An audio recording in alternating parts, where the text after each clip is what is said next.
السلام علیکم ورحمۃ اللہ۔ فائزہ مہتاب یہ بہن سوال کرتی ہیں، کیا سید کو زکوٰۃ دے سکتے ہیں؟ پلیز ضرور بتائیے۔ اسی طرح کا ایک اور بھی سوال ہے، وہ بھی یہاں پر ایڈ کر لیتے ہیں۔ محمد عرفان یہ بھائی سوال کرتے ہیں، فطرانہ کس کو دینا چاہیے؟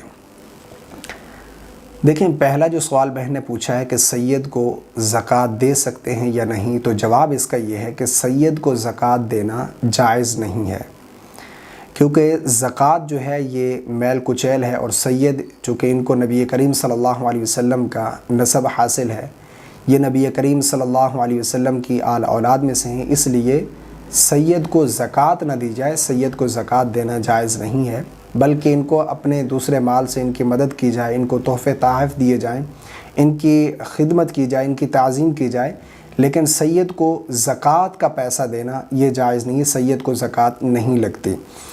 دوسرا جو بھائی نے سوال پوچھا ہے محمد عرفان، فطرانہ کس کو دینا چاہیے؟ تو دیکھیں، فطرانہ کس کو دینا چاہیے، اس کا میں آسان لفظوں میں جواب دوں آپ کو، جس کو زکوٰۃ دی جا سکتی ہے، جو زکوٰۃ لے سکتا ہے اسی کو فطرانہ بھی آپ، یعنی صدقہ فطر جو ہے اس کو آپ دے سکتے ہیں، اس کو صدقہ فطر دینا جائز ہے، آپ کا صدقہ فطر ادا ہو جائے گا۔ زکوٰۃ جس کو دی جا سکتی ہے اسی کو صدقہ فطر بھی دیا جا سکتا ہے، یعنی جو شرعی فقیر ہے، جس کے پاس 52.5 تولے چاندی یا اس کی اتنی رقم یعنی جو نصاب کو پہنچتی ہے اس کے پاس نہیں ہے، تو جو مالک نصاب نہیں ہے وہ شرعی فقیر ہے، اور اس کو جو ہے آپ صدقہ فطر دے سکتے ہیں۔ اچھا، یہاں پر شرعی فقیر سے بعض لوگ یہ مراد لیتے ہیں کہ جو بھکاری مانگنے والے ہیں یہ فقیر ہیں۔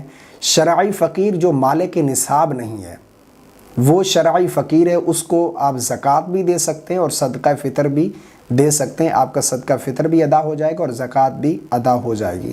امید کرتا ہوں آپ کے دونوں سوال کلیئر ہو گئے ہوں گے۔ اللہ تعالی ہم سب کو سمجھ کی توفیق عطا فرمائے، آمین۔